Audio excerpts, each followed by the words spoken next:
For 7 long years, a dog sat at a railway station, waiting for his soldier to return through rain, heat, and bitter cold. Nothing could shake his faith. This is the true story of Station, the dog who taught an entire town the meaning of loyalty. The station was quiet that morning, quieter than usual, the kind of quiet that hangs heavy after goodbyes. The platform smelled of old wood and diesel, and the sound of the train's whistle still echoed faintly in the hills as it disappeared down the tracks. Corporal Ethan Cole stood near the edge, one hand on his duffel, the other raised in a stiff wave. His smile didn't quite reach his eyes, but he held it steady for the crowd watching him go. Behind him, the train carried away the last of his unit, scattering them to bases, deployments, and duties no one at home wanted to talk about. At his feet sat a dog. Not his dog, at least not officially. Just a mutt, shaggy coated with patches of brown and white, ribs faintly visible beneath the fur. Nobody remembered when the dog first started hanging around the station. Some said he'd wandered in one winter night looking for scraps. Others claimed he belonged to a family that had once lived near the tracks. Whatever his story, he had taken a liking to Ethan. Or maybe it was the other way around. Ethan had fed him crusts of bread on his way through shifts, had scratched behind his ears when he came down to the station to clear his head. He hadn't meant to get attached, but every time he saw that wagging tail and those trusting eyes, the weight on his chest lifted just a little. "Stay here, boy," Ethan murmured, kneeling so they were eye to eye. "I'll be back. You hear me? I'll be back." The dog tilted his head as though he understood. His tail thumped once against the dusty platform. Ethan pressed his forehead briefly to the dog's, then stood, adjusting the strap of his bag. He turned once more, forced himself to wave at the handful of neighbors who had come to see him off, then disappeared into the swell of uniforms and luggage. The dog watched him go, watched as the train pulled out, steam hissing, wheels grinding, the sound fading into the distance, watched until the platform was empty again, save for a few scattered newspapers and the fading echo of footsteps. And then he waited. That first day, the dog sat on the platform until the station master closed up for the night. The old man shooed him gently, but the dog returned the next morning, curling up near the bench where Ethan had last sat. By the third day, the townsfolk had noticed. "That mutt's waiting for the soldier," someone said, shaking their head with a half-smile. "Doesn't know he's gone." But the dog didn't leave. Rain came and soaked his fur. Heat baked the platform until it shimmered. Still he lingered, eyes fixed on the tracks. Every time a whistle sounded in the distance, his ears perked, his tail gave a hopeful twitch. And every time the wrong faces stepped off the train, he lowered himself back to the ground, silent, patient. The townsfolk began to bring him scraps. Children left him pieces of bread. A butcher dropped bones from his deliveries. Someone set out a tin bowl of water beneath the bench. They began to call him Station. It fit. The dog and the place had become one and the same. But to the dog, there was only one name, one scent, one figure he was waiting for. The man who had promised he would come back. Ethan Cole. And so began the vigil, one that would stretch far longer than anyone in town imagined. As dusk fell on that first week, the station lights flickered on, casting long shadows across the empty tracks. The dog lay with his chin on his paws, watching the horizon where the rails disappeared into the dark. Somewhere out there, he believed Ethan was coming back, and he would wait as long as it took. The first winter came hard that year, the kind of cold that bit deep into the bones, where the wind whipped off the hills and carried with it flecks of snow like shards of glass. Most strays would have disappeared by then, vanished into barns, sheds, or anywhere warmer than an open platform. But Station stayed. The station master, a gruff man named Harold, tried more than once to coax him inside the office. "Come on, you stubborn thing," he muttered, holding the door open on a bitter January morning. "Ain't no sense freezing yourself out here." But Station only glanced at the doorway before turning his eyes back to the tracks. He would curl tighter, his nose tucked under his tail, shivering but unyielding. Harold gave up after a while, just leaving out old blankets near the bench, shaking his head at the dog's loyalty. By spring, the town had taken notice. Children would wave at him every morning on their way to school, and Station wagged his tail at each one, though his eyes never strayed too far from the rails. The butcher, true to his word, began saving bones for him, and the baker's wife left out crusts and stale rolls. He never begged, never barked, just accepted the offerings politely and went back to waiting. People began to tell visitors his story. "That dog's waiting for his soldier," they'd explain, pride and sadness mingling in their voices. "Been here since he left." Through the seasons, the platform became a kind of shrine. Summer sun beat down, and Station lay stretched in the shade of the bench, ears flicking at flies but never dozing too deeply. Autumn winds brought the smell of burning leaves and the sound of school bells, but Station stayed rooted, eyes sharp every time a whistle blew. And always, winter returned, harsher each year, testing his resolve. By then, folks had built him a small wooden shelter by the side of the station, a rough doghouse painted blue, with Station scrawled across the front. He would use it when the snow was thickest, but even then, most nights he lay on the platform, as if afraid he might miss the train when it finally brought Ethan back. Some in town began to wonder aloud. Doesn't he know? Soldiers don't always come home. Others silenced such talk quickly. Hope, they argued, was what kept the dog alive, and maybe what kept the town believing in something bigger than themselves. Years blurred together. Seasons came and went. Children who once fed Station grew older, some moving away, some returning. Through it all, Station remained, a constant presence at the edge of the tracks. One summer evening, as the sun dipped low and painted the horizon gold, Harold sat on the bench beside him. "You're something else, boy," the old man said softly, patting the dog's side. Station leaned into him briefly, then sat back up, gaze fixed on the rails. And in that moment, Harold realized something. Station wasn't just waiting for Ethan. He was teaching the town what loyalty looked like. While the dog kept his vigil at the station, miles away, Ethan Cole was learning how to live again. The war had ended for him the moment he stepped onto the transport plane, boots heavy with desert sand, lungs raw from smoke and dust. But endings weren't always neat. Some things refused to stay behind. Home was quieter than he remembered, too quiet. The farmhouse he'd inherited from his parents sat on the outskirts of town, surrounded by fields that no longer grew much of anything. The walls echoed with silence, except for the steady tick of the old grandfather clock in the hallway. At first, Ethan tried to return to normal. He stacked firewood, fixed the sagging fence, even walked down to the diner where everyone still knew his name. But every friendly face, every welcome home soldier, only reminded him of who wasn't there anymore, the brothers in arms who hadn't made it back. And then there were the nights. Sleep didn't come easy. When it did, it came like a thief, dragging him back to places he wanted to forget. Gunfire, shouts, the pounding of his own heartbeat. Sometimes he woke drenched in sweat, the echo of explosions still ringing in his ears. The worst nights, he dreamed of dogs. Military dogs with sharp eyes and sharper instincts. Dogs who ran into danger beside their handlers. Dogs who sometimes didn't come back. It was one of those dogs he thought about most often. A Belgian Malinois named Rex. Loyal to the bone, fearless. Rex had saved Ethan's life more than once. But on their last mission together, Rex hadn't made it. Ethan had carried his body back himself, refusing to let anyone else take him. The memory burned deep, a scar that never healed. Maybe that's why Ethan avoided the train station after coming home. He knew if he went there, the sight of the rails, the sound of the whistle would take him back to the moment he boarded, leaving everything behind, including Station, because Ethan hadn't forgotten the scruffy stray that used to follow him. Station had appeared one morning, padding alongside him as though he'd always belonged. Ethan fed him scraps, scratched his ears, and even talked to him on long walks when words for people were hard to find. He hadn't meant to leave him, but the army doesn't wait for goodbyes. One train, one order, and suddenly Station was gone from his life. He told himself the dog would find another place, another person. Still, guilt gnawed at him. Every time Ethan saw the tracks in the distance, he felt a tug in his chest. He wondered, was Station still there? Or had he finally given up and moved on? He wanted to know.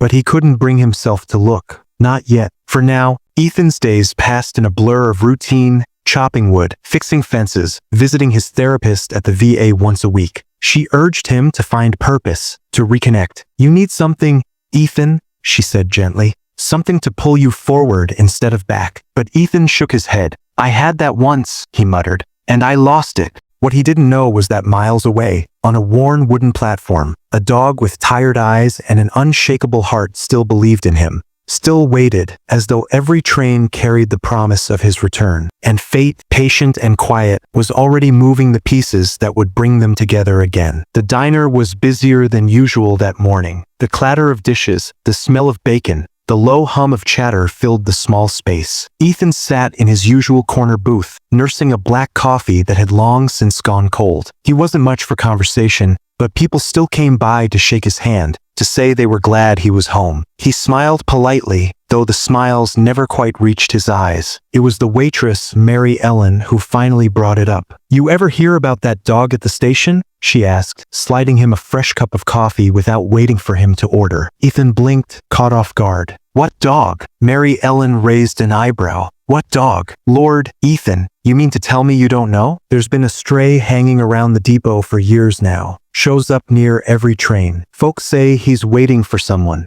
Ethan's chest tightened, though he kept his face steady. "How long?" he asked quietly. 7 years, give or take." She shrugged, but her voice softened. "Old boy's looking rough these days. Winter's been hard on him. Station master says he won't leave, no matter what they do." The fork slipped from Ethan's hand, clattering against the plate. He stared down at his coffee, his reflection rippling in the dark liquid. 7 years. Mary Ellen tilted her head. "You all right, Ethan?" He cleared his throat. "Yeah," he said, though his voice was hoarse. "Yeah, I'm fine." But he wasn't, not even close. All day the word stuck in his head. A dog at the station. 7 years. Ethan tried to shake it off, but memories clawed their way back. The way station had trotted after him, tail wagging despite the dust and noise. The way he'd leaned against Ethan's leg, eyes full of trust. The way he'd watched that train pull out of the station, unaware it was the last time. By evening, Ethan couldn't take it anymore. He grabbed his truck keys and drove aimlessly down the back roads, the steering wheel tight in his grip. He didn't go near the depot, not yet, but he circled the town, heart pounding, as if working up the courage to face something bigger than himself. At home, the house felt colder than usual. He sat at the kitchen table with the lights off, staring into the dark. For years, he'd carried the weight of men lost overseas. But this was different. This was a promise he hadn't meant to break. The next morning, his therapist's words rang louder in his head. "You need something to pull you forward." Maybe this was it. Maybe it was time to see if the whispers were true. The train whistle carried across the valley, long and low, as Ethan pulled his truck into the gravel lot beside the depot. His hands trembled on the steering wheel. For 7 years, he had avoided this place, avoided the sound of trains, the sight of tracks stretching endlessly into the horizon. Now he sat staring at the weathered station, its peeling paint and sagging roofline almost unchanged. The platform, however, held a different weight. He stepped out slowly, boots crunching on gravel. The sun was just rising, laying soft golden light over the wooden planks. Ethan scanned the platform,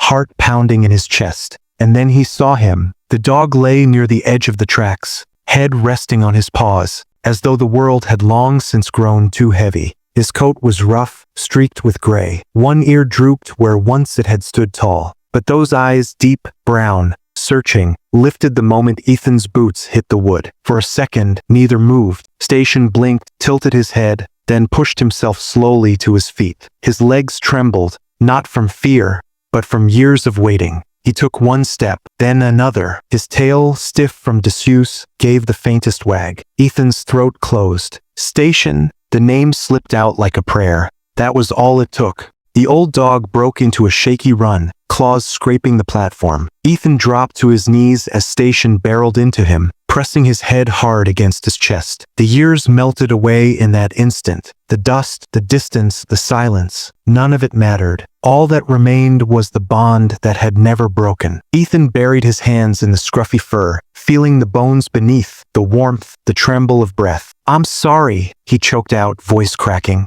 "I'm so damn sorry." Station made a sound, half whine, half sigh, as if forgiving him in a single breath. The station master, leaning against the doorway, wiped at his eyes with the back of his hand. He'd seen the dog wait day after day, storm after storm, but he'd never seen him this alive. Ethan stayed there on the platform for a long time, the world blurring around him, holding the dog who had never stopped believing. For the first time in years, the ache inside him shifted, not gone but lighter, as if Station had taken some of the burden into himself. When Ethan finally stood, Station leaned heavily against his leg, unwilling to let him go again. "Come on, boy," Ethan whispered, voice steady now. "Let's go home." And this time he meant it. The drive back from the depot felt like a dream. Station curled up on the passenger seat, head resting against the worn fabric, eyes never leaving Ethan. Every so often, the old dog let out a sigh, as if finally allowing himself to breathe after years of waiting. Ethan kept stealing glances, one hand tight on the steering wheel. He still couldn't believe it. 7 years and Station hadn't given up. The loyalty was almost too much to bear. At the farmhouse, Station hesitated at the front steps.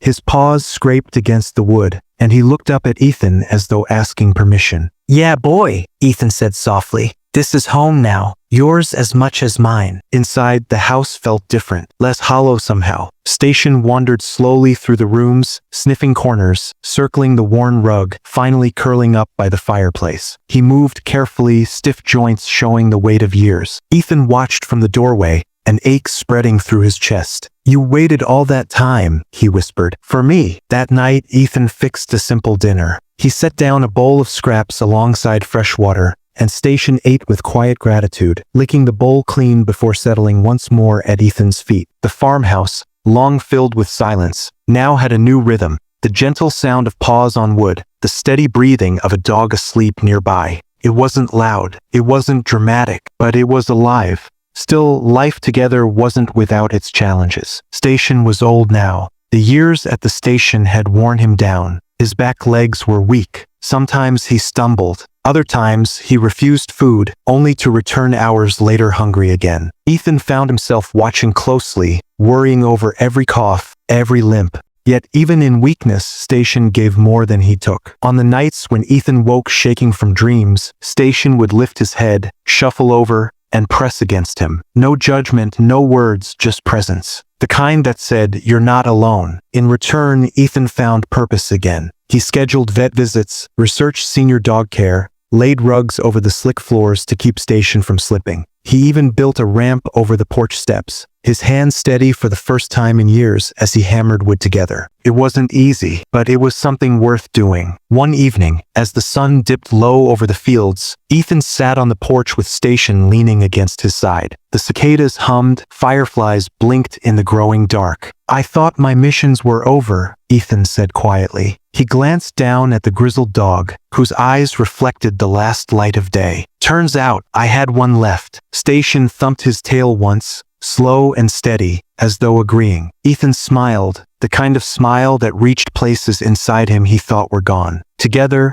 man and dog sat in the quiet, not fixing the past, not fearing the future, just being. And for the first time in a very long time, that was enough. The diner bell jingled as Ethan pushed open the door. Heads turned, just like they always did, but this time there was something different. At his side, moving slow but steady, was Station. The old dog's fur was cleaner now, brushed until it shone beneath the streaks of gray. His steps were careful, but his tail wagged faintly, tapping against Ethan's leg with every stride. Conversation quieted. Folks had heard about the reunion. News traveled fast in a small town, but seeing it in person was something else entirely. "Would you look at that?" Mary Ellen murmured from behind the counter. The station dog finally found his soldier. Ethan guided Station to the booth in the corner, the same booth he always took, but now it didn't feel so lonely. Station curled up at his boots, head resting against his worn leather. For the first time in years, Ethan didn't stare at his coffee in silence. People came over,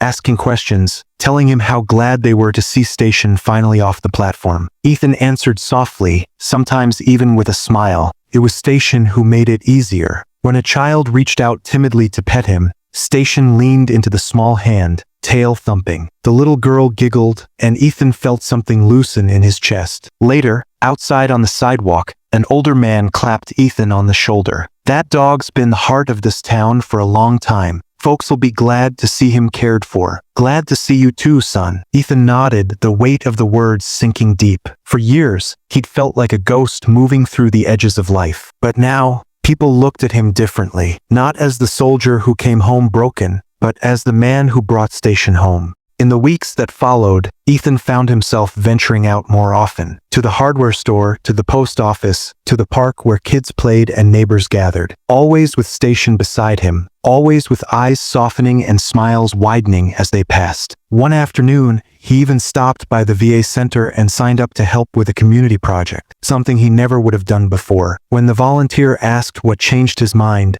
Ethan just looked down at the grizzled dog leaning on his leg. "He reminded me what loyalty looks like," Ethan said simply. Station's ears twitched at his voice, and Ethan scratched gently behind them. The world, once sharp and unbearable, was softening. It wasn't the same as before, and maybe it never would be. But with Station at his side, Ethan was learning how to step back into it, not just for himself, but for the dog who had never stopped waiting. The first sign was subtle. Station hesitated before climbing the porch steps, his back legs trembling more than usual. Ethan thought maybe it was just a long day. But then, a week later, Station stumbled on the kitchen floor and stayed down a little too long before pushing himself back up. Ethan tried to brush it off, but the worry gnawed at him. The vet's office smelled of antiseptic and linoleum, a place Ethan had avoided since coming home. He sat stiffly on the bench while Station lay at his feet, tail wagging faintly as if to reassure him. Dr. Phillips, a woman with kind eyes, crouched down to examine Station. Her hands moved gently over joints and ribs, her voice soft. "He's older than we thought," she said finally. "The years at the station took their toll. His hips are weak and there's arthritis setting in. But he's a fighter." Ethan swallowed hard. "How long?" Dr. Phillips looked at him carefully. "That's hard to say. Could be months, could be a couple years. What matters now is comfort, quality of life." The words hit Ethan like shrapnel. He nodded, unable to speak. At home, Ethan built another ramp, wider this time, leading from the porch to the yard. He laid rugs through the hallways. He bought a soft orthopedic bed and set it by the fireplace, though Station still preferred the worn rug closest to Ethan's chair. Every day, Ethan found himself watching closely, counting breaths, noting every limp, every cough. But Station, in his quiet way, seemed unbothered. He followed Ethan from room to room, slow but steady, still finding strength to wag his tail or nudge his hand for attention. One evening, as the sun melted into the horizon, Ethan sat on the porch with Station at his side. The old dog rested his head against Ethan's knee, eyes half closed. "You waited 7 years for me," Ethan whispered. His voice cracked. "I'll wait on you now, however long you need." Station's tail tapped once against the wooden porch, slow and deliberate. The weight of time pressed heavy on Ethan's chest. He'd lost brothers in war, dogs in battle, and pieces of himself along the way. But this loss, looming inevitable, felt different. This time he couldn't run from it. This time he would stay. Ethan began to notice the little things. The way Station still perked his ears when the kettle whistled. The way his paws twitched in sleep, as though chasing dreams. The soft grunt he made when settling beside Ethan's chair at night, like he was saying, "I'm here, you're not alone." Every moment felt heavier now, richer, as though time itself had slowed to let Ethan take it all in. Their walks grew shorter, but no less meaningful. Ethan traded long hikes across fields for slow strolls down the gravel driveway. Station walked with a limp, but his nose was still eager, sniffing the wind, tail swaying gently. Neighbors would wave from porches, and sometimes kids would run up just to pet him. "He's a legend, you know," one boy said, scratching behind Station's ear. "The station dog. My granddad told me he never gave up." Ethan's chest swelled with a mix of pride and sorrow. "Yeah," he said softly. "He never did." Meals became rituals. Ethan cooked extra, setting aside pieces of chicken or beef, placing them in Station's bowl with care. The dog ate slower these days, but his eyes lit up just the same. Afterward, he'd rest his head in Ethan's lap, sighing in contentment. At night, the farmhouse felt warmer. The fire crackled, shadows danced along the walls, and Ethan read aloud sometimes. Old war memoirs, letters he'd written but never sent. Station listened, eyes half closed, as if he understood every word. One particularly cold night, Ethan awoke from a nightmare, heart pounding, sweat chilling his skin. For a moment, the desert roared back, the sand, the fire, the screams. Then a weight pressed gently against him. Station, climbing carefully onto the bed, lay beside him, head heavy on his chest. The terror ebbed. Ethan's breathing slowed. His hand found Station's fur, and he whispered into the dark, "You've got me, boy. You've always had me." Days blurred into weeks, each one a gift Ethan hadn't known to treasure before. Sometimes, when the fear of losing Station crept in too strong, Ethan would remind himself of something Dr. Phillips had said. "Dogs don't count the days like we do. They just know love in the moment." So that's what he gave. Every moment he had, poured into the old dog who had waited so long. And though the shadow of time still loomed, Ethan began to see something he hadn't felt in years. Not just purpose, not just gratitude, but peace.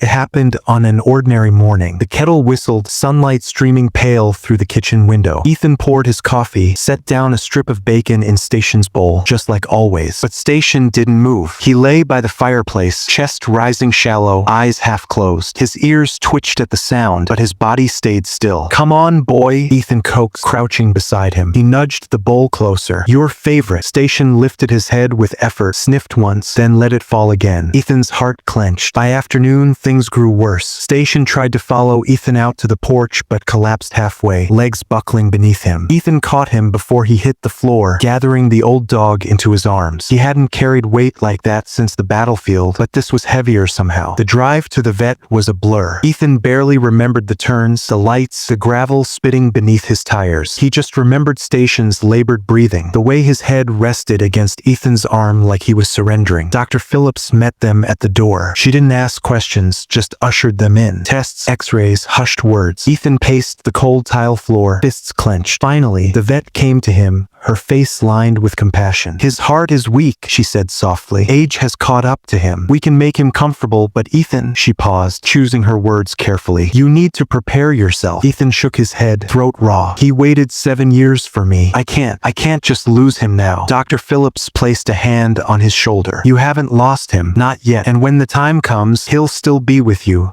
In here." She touched her chest gently. That night, Ethan brought Station home. He made a bed of blankets beside his own, close enough to reach out and touch. Station lay quietly, breathing uneven, but when Ethan's hand brushed his fur, the tail gave a slow, tired wag. Tears burned in Ethan's eyes. "You don't have to keep fighting, boy," he whispered into the dark. "You've done enough, more than enough." Station shifted slightly, pressing closer, as if to say, "I'm not letting go yet." Ethan stayed awake until dawn, listening to the old dog breathe, every sound a reminder that their time was slipping away. And for the first time since the war, Ethan prayed, not for himself, not for peace, but for just one more day with the dog who had never stopped waiting. Ethan woke before dawn, though he hadn't really slept. Station lay beside his bed on the nest of blankets, chest rising and falling like a fragile tide. For a moment, Ethan just watched him, memorizing the curve of his ears, the white frosting of his muzzle, the steady warmth that had carried him through so much darkness. When the first light slipped through the window, Ethan made a decision. If this was Station's last day, it wouldn't be spent in sorrow. It would be a day worth remembering for both of them. He brewed coffee, fried bacon, and scrambled eggs, placing a little extra in Station's bowl. The old dog,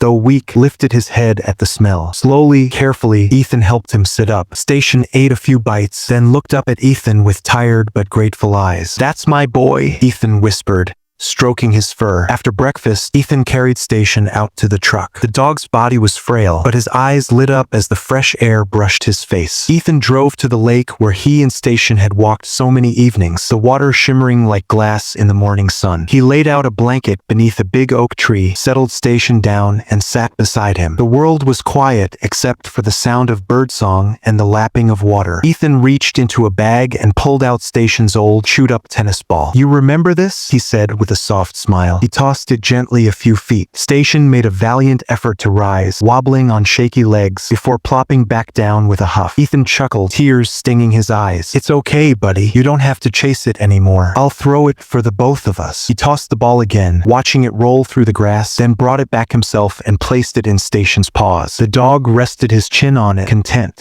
They spent the day like that, sitting together, watching the lake, sharing memories without words. At one point, Ethan pulled out an old photo from his wallet, creased and worn. Himself in uniform, young and fierce, with Station by his side at the train station all those years ago. "You waited, didn't you?" Ethan said, voice trembling. "You waited all those years, and you found me again. I don't deserve you, boy, but I'm so damn grateful." Station's tail gave a faint thump against the blanket. As the sun dipped low, painting the sky in shades of orange and gold, Ethan leaned back against the oak tree, pulling Station gently into his lap. The dog's breathing was slow, steady, peaceful. Ethan stroked his fur and whispered, "We made it, Station. We finally came home." And for the first time in years, Ethan felt no weight of war, no echo of nightmares. Just love, just peace, just the bond between a soldier and the dog who had never stopped believing in him. That night, Ethan carried Station back inside, tucking him into the bed of blankets. He sat beside him, holding his paw as the house grew quiet. It had been the most beautiful day, and Ethan knew, deep in his heart, it had been Station's gift, a final mission completed.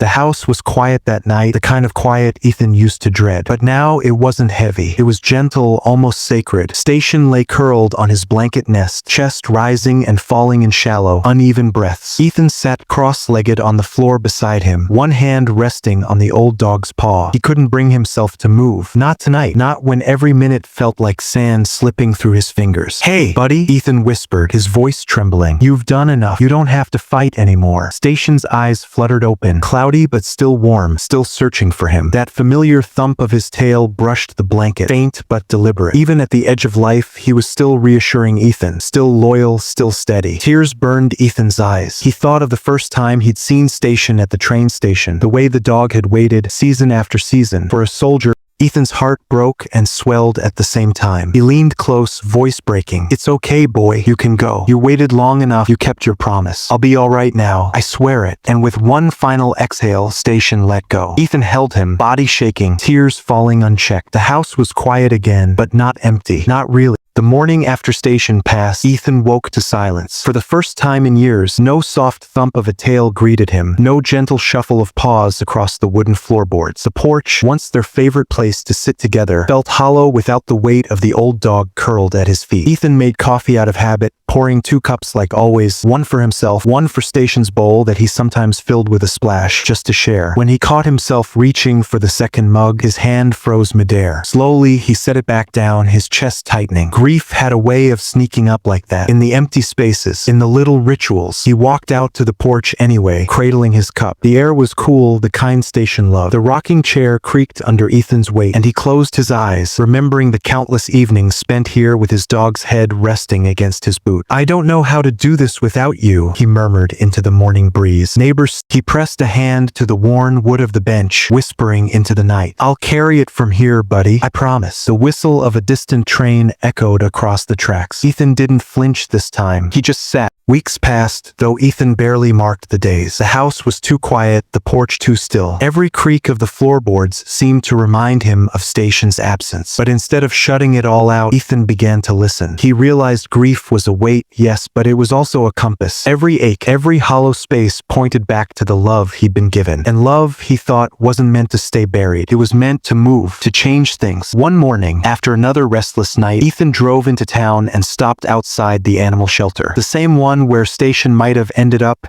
had he not been found waiting at that station years ago. The shelter director, a woman with kind eyes named Marla, recognized him right away. "You're Station's veteran, aren't you?" she asked gently. Ethan nodded, throat tight. "He was a legend here," Marla said with a smile. "People still talk about that dog who waited all those years. He gave hope to a lot of folks, you know?" That surprised Ethan. That day, he didn't take any dog home, but he promised Marla he'd be back, and he kept his word. Every week, he visited, walking the seniors, brushing their coats, sitting quietly with the ones too tired to play. He found a strange kind of healing there, in the stillness, in the way those dogs seemed to understand pain and patience better than anyone. At home, Station's blanket still lay folded on the chair. Ethan didn't move it. He didn't need to. Spring arrived quietly, soft green unfolding across the fields. Ethan stood on the porch with his morning coffee, staring at the horizon. The air was lighter now, not because the grief was gone, it never truly left, but because he had found a way to carry it that felt less like a burden and more like a gift. The shelter had become part of his life. Every week, sometimes every day, he drove there, offering time, patience, and the steady presence those forgotten dogs needed. The staff began calling him the dog soldier. Word spread around town. Soon, neighbors dropped off blankets and food. Children came with drawings of Station, some of them never even having met him, yet touched by his story. Someone suggested starting a fund in Station's name to support senior dog adoptions. Ethan agreed. Felt right. They called it Station's Promise. The first dog adopted through the fund was a 12-year-old Labrador who had been overlooked for months. Ethan stood by as the old dog walked out of the shelter with his new family, tail wagging like it had been waiting its whole life for this moment. Ethan's chest swelled